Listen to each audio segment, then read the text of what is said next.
This session of our microeconomics tutorial, we're going to talk about how prices convey information. And it conveys that information whether consumers and producers really cognitively understand the information. They're going to act in response to the price information that the supply and demand model of a free market situation gives us. So I'm going to tell a story about my family growing up, quite a few years ago now, that happened around a time when there was a hurricane named Hugo. And again, where I'm going with this story is I want to talk about how the free market guides people to increase production, to reduce production, to zig rather than zag without anybody else telling them to do that, and how the free market can handle emergencies much more efficiently than government emergency management services or government coming into Katrina and taking care of or taking over everything in a martial law sort of situation. I want to show how the free market, Adam Smith's invisible hand, can handle even the most extreme of disaster situations. So I'm going to pick on Hurricane Hugo as my illustration. Let me begin this story by saying that let's say that this is the demand for lumber and this is the supply of lumber, and so we know there's an equilibrium price for lumber and an equilibrium quantity, that people are actually buying a certain amount at that price. When some of my daughters were fairly young, they said, "Daddy, we want some goats. We want some goats." G-O-A-T-S, goats. Okay. Dad's always got a big heart. He's gullible for about most anything, but I did know one thing.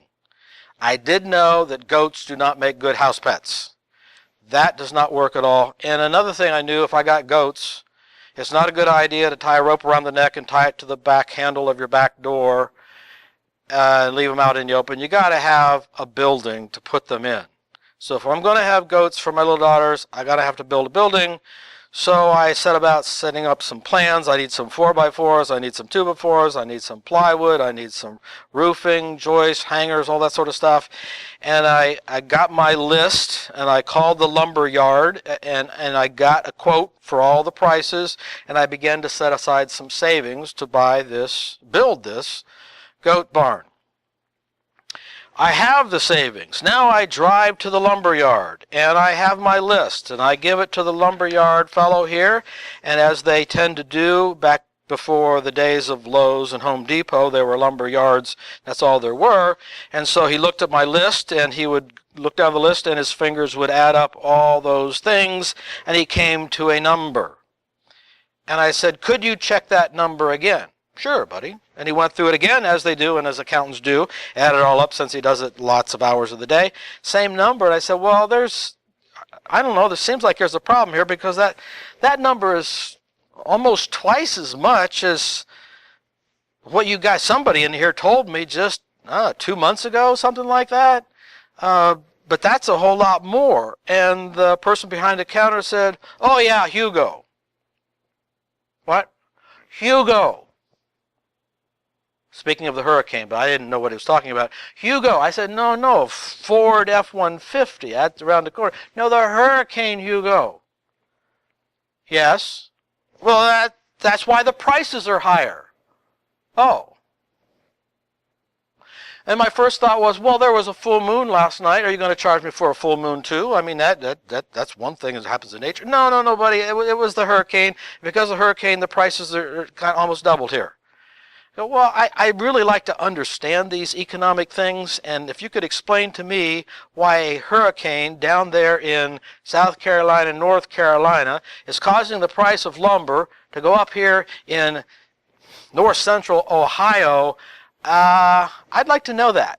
"Well, I don't know about that, buddy. I just work here. If you want to talk to the owner, he'll be coming back from lunch any minute now." "Yeah, I could. I would really like to talk to the owner." So I took a little seat, waited there. The owner finally came back from lunch, and he invited me into his office there. And I said, "Well, I just called about 2 months ago about this lumber here, and I was going to buy something, a goat barn for my kids, and all of a sudden the prices are almost double. And I just got to figure, how come you're charging me almost double? Are you just making up things in order to charge a higher price, or how does that work? And he began to unveil a story that I'm going to show you in terms of supply and demand curves. So let's go to Hurricane Hugo land. And this is the story that was unveiled. In Hurricane Hugo land, before the hurricane, there was a demand for lumber. Yes? Yes? Do I hear a amen, a confirmation on that? Yes. And before Hurricane Hugo, there was a supply of lumber.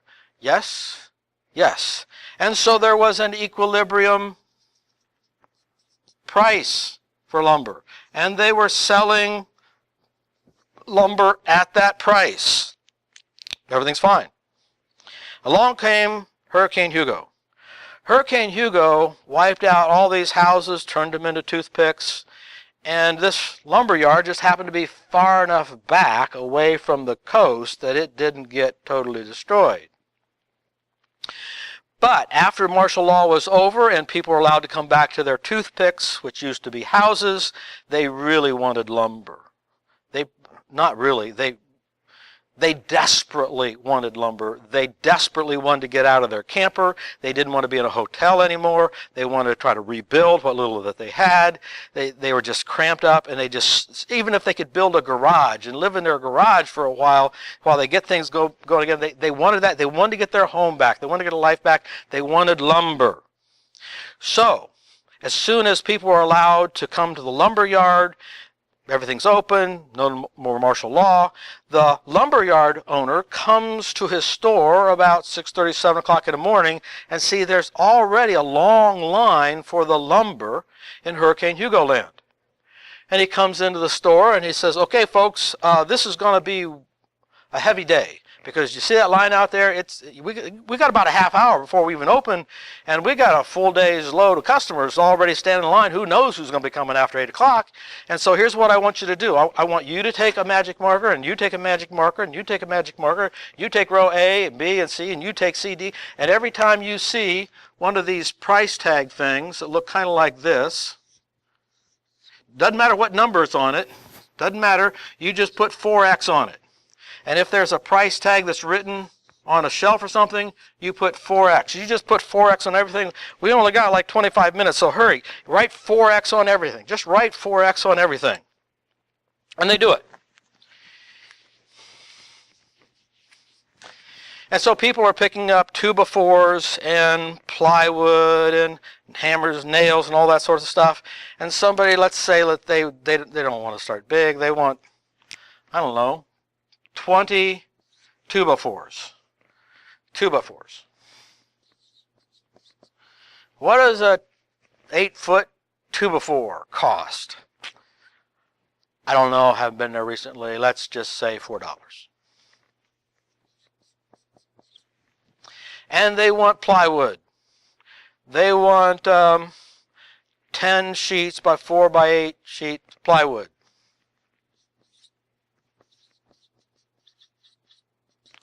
And what's the price of plywood? I haven't got a clue. $20. So they take it to the checkout. They got 20 2x4s. They got 10 pieces of plywood there. So this is going to be $80. And 10 times 20 is going to be $200. We added up, we're not going to talk about tax or anything. We've got $280. And he says that's going to be, oh, wait a minute, where's that times 4 thing? That times 4, it's a 0, that's 32, carry the 3, 8, 9, 10, 11. If I did my math right, for these 20 2x4s and 10 pieces of plywood, that will be $1,220, please. Do you have a card for that? And the customer is going to say, what? What? What did you say? Did I hear you say $1,120 for 20 2x4s and 10 sheets of plywood? Yeah. That's highway robbery. I mean, that's thievery. I mean, that's terrible. That's wicked. I mean, how can you live with yourself? This is terrible. there's a whole big long line here. Would you like to buy these 20 pieces of 2x4s and 10 plywood, or would you like to leave them here?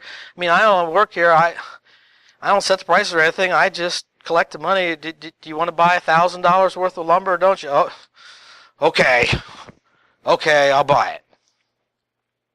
And as they walk out in the parking lot, what do you think the attitude is in the parking lot over this new situation? Couldn't you believe this guy? I used to coach Little League baseball with this guy. I thought he was a halfway decent human being, but you give people an opportunity to put it to you, and they just put it in and twist it. This is just immoral. This is just highway robbery. This is terrible. And what do people do when businesses are not acting right? They're not doing the right thing. They're charging too much money for stuff. Well, hopefully we don't take rocks and smash their windows, and we don't put nails in their driveway or anything like that. Hopefully we try to solve things at a political level. And so they go to the mayor.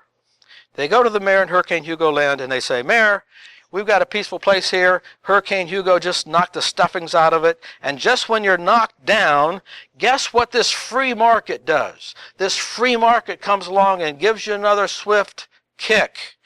Now, we don't treat each other like that around here. Mayor, I'm sure you will agree.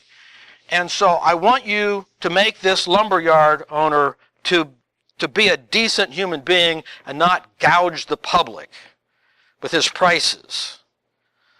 Okay, what is gouging? I mean, how high is gouging?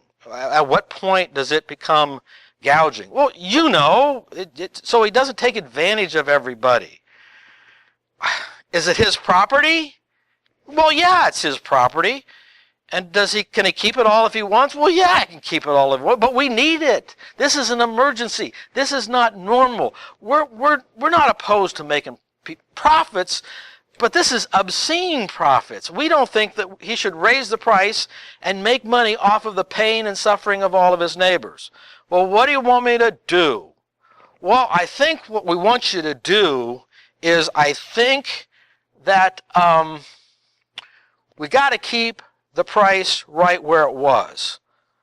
Well, it went up, but why did it go up? Well, because we said that people wanted lumber. This is the old demand curve, the normal demand curve. But all of a sudden, after Hurricane Hugo, man, did demand ever increase. Their desire for lumber was as high as it could ever have possibly been, and it drove the price from here. It probably doubled it and doubled it some more, and drove the price clear up here.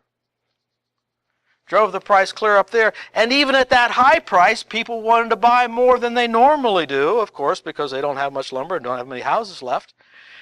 And they're saying, Mayor, he's selling stuff for this price all the way up here. Well, are you buying it? Yeah, we're buying it because we have to buy it. But that's not kind. It's not fair. I've heard these bad things about the free market, about how it's cruel and heartless, and I believe it. I believe you give people the chance to really just put you over a barrel, and boy, they do it. And we don't want you to do that. What we want you to do, Mayor, is we know that he made a profit last year because he's got a nice car in his driveway, he's got a boat, and he's got a built-in pool, and he's making money. We know he's making money, so we want you to hold the price by law, make him hold the price right where it was last year. That's the only fair thing to do, Mayor. We're not against him making normal profits, but we don't want him to make excess, obscene, unearned, ugly, bloody profits. Well, if I do this, who are you going to vote for? Well, we're going to vote for you, Mayor, because you care about the people. Okay, since you're going to vote for me, I'll declare martial law, and that's what we're going to do. We're going to hold it. Now, once we do that, once we hold the price at the old price level, what happens to the quantity demanded? The quantity demanded goes clear up to this level, high quantity demanded, much more than even the equilibrium quantity demanded. What do we have? Is that a price ceiling or is that a price floor? You're saying ceiling? That's exactly right. It's a ceiling because the price would have gone all the way up here, but it hit its head on a ceiling, and it can't go any higher by law. Price ceilings create shortages, excess quantity demanded in compared to quantity supplied. It creates shortages at that price. At that price. Okay, martial law is over. Everybody's allowed to go back to the store. The prices are now back to where they were before. And since they're back to where they were before, the people line up. The people line up to get their lumber. And the line is this long. But at this price, how hard is our lumber owner, how hard is he willing to work to get lumber in to fulfill the desire of all these people that want lumber at that price? Well, Hurricane Hugo or no Hurricane Hugo, this supply curve says how hard he's willing to work to supply lumber for every given price, whether there's a Hurricane Hugo or no Hurricane Hugo. At a high price, yeah, he'll work hard. He'll probably even Federal Express. He'll probably hire a special trucking company just to get that lumber in there if the price is high. But if the price is low, well, this is how hard he worked before Hurricane Hugo. This is how hard he's willing to work after Hurricane Hugo. He sells all the lumber he has. Time out. I'm gone. I'm going to go play baseball with my kids. I'll come back and I'll put another order in on Wednesday or so, just like I always do. No rush, because that's as hard as I want to work at that price. Now let's stand back and analyze what's happening here sociologically when the government enters into people controls. In the name of helping the people, it's going to keep the price below the equilibrium. We said last time that the government can help some people, but only at the expense of other people. So who are the winners and who are the losers at this game? Well, before the price controls, whoever had this scarce material of lumber, that lumber yard was making a lot of money. A lot of money. But when the government says you're not allowed to charge that much, you can only charge this much, well, I guess the lumber yard's just going to make the same amount that they always make before, or Hugo doesn't make any difference. But all of a sudden, this big long line begins to go through. This much of the line gets lumber at that price. What are all these people going to get who are still standing in line? They're going to get nothing. They're going to get nothing. And how hard is he going to work to make sure they get lumber? He's not. There's no economic incentive for him.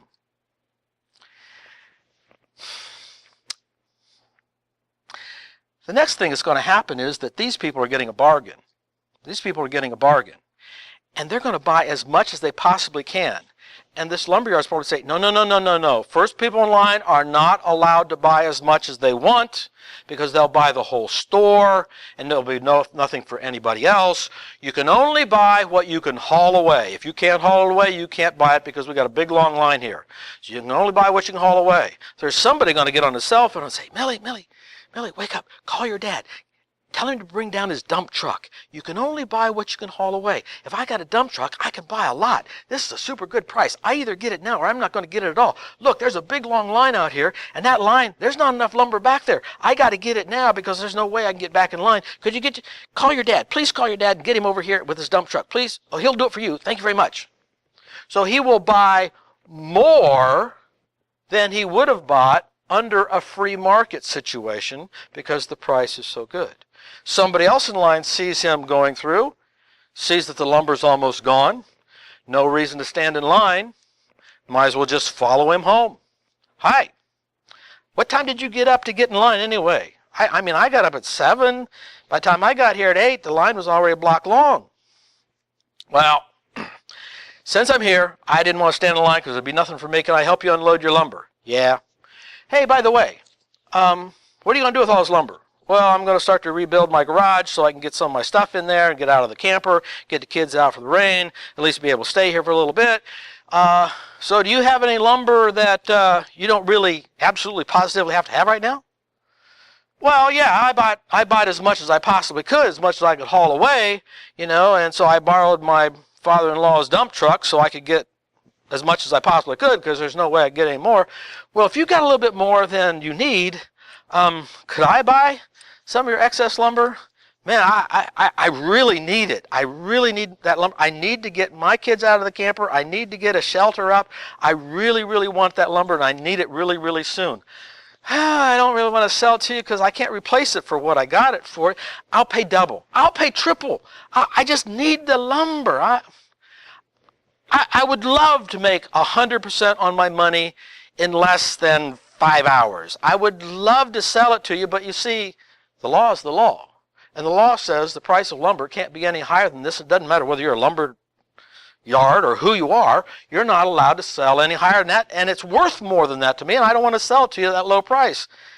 But I need it. Look, you would be helping me if I get to lumber. And I'd be glad to pay you double if I'd be allowed to pay you double. Please take double the money and give me the lumber, please.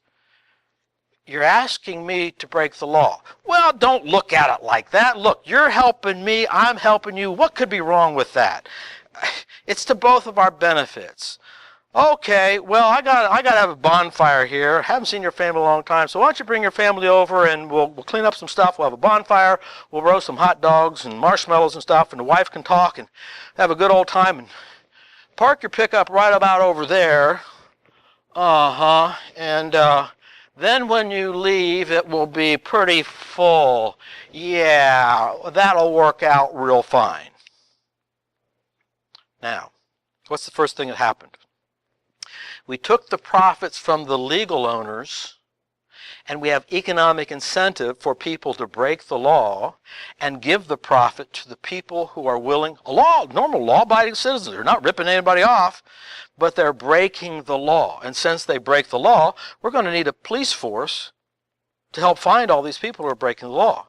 So about 11 o'clock at night, he's taking his pickup load back to his house, which he paid for, and he comes to a flashing red light, stops, rocks back because there's a cop over there, and you got to stop and rock back to make sure it's a full stop, pulls on through, and the cop pulls behind him, follows him for a block or two, about a block away from his house, pulls him over and says, just a routine traffic stop. I'd like to see your license and proof of insurance and registration.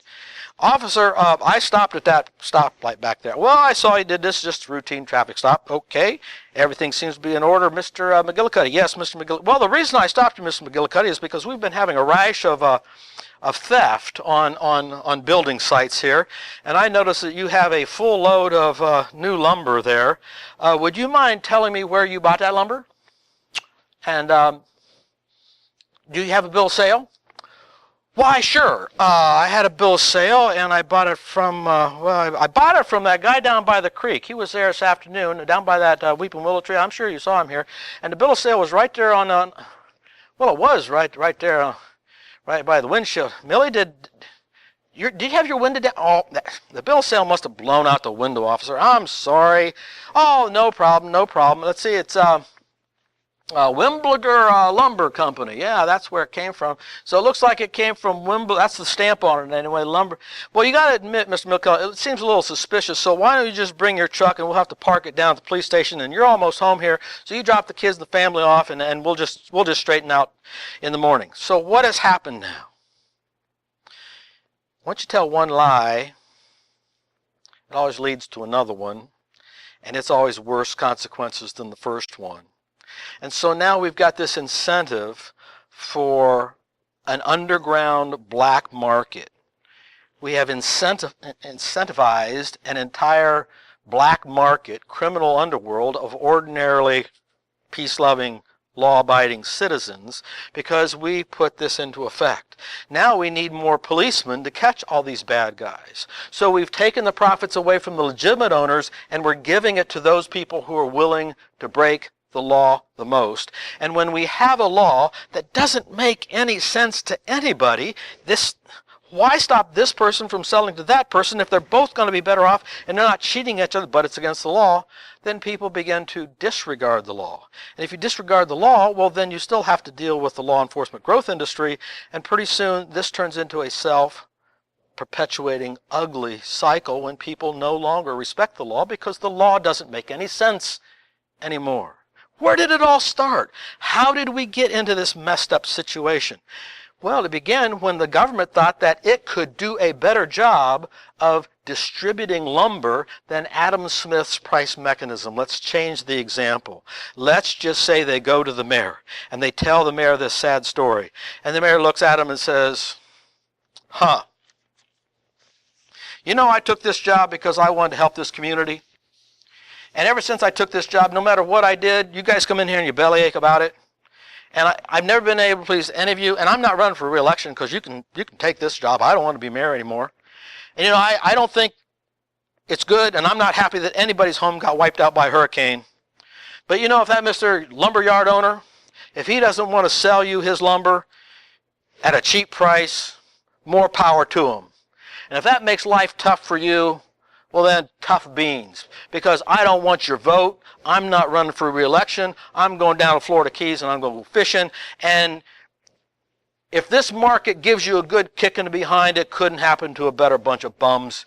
Get out of my office. And what's going to happen? The price is going to skyrocket. Is anybody going to be able to buy at that price? And the answer is, of course. There's always wealthy people out there. The price is no object. If they want it, they're going to buy it, and they're going to buy it now. And can poor people, middle-class people buy it? No, they can't. Is that going to be a hardship on them? Yes, it is. But it is when the free market, and I'll just say it this way, soaks the rich, because they can afford it, and they're going to buy it because they want it and they need it, and it goes up here. That's news. That's news. And that news got all the way back to north central Ohio, to these people I was talking to in this lumber yard, and they pick up the paper and says, golly gee whiz, look at the prices down there of lumber down in Hurricane Hugo land. Man alive, you know what our inventory would be worth if we could sell it down there? I got an idea. Why don't we take the kid that plays hooky all the time, go get a U-Haul truck, put as much as we can in that U-Haul truck, send him down there Hurricane Hugo land, and sell some of our lumber up here, down there where we can get a higher price for it. Sounds like a good idea. Let's do that. And when that truck comes in, what happens to supply?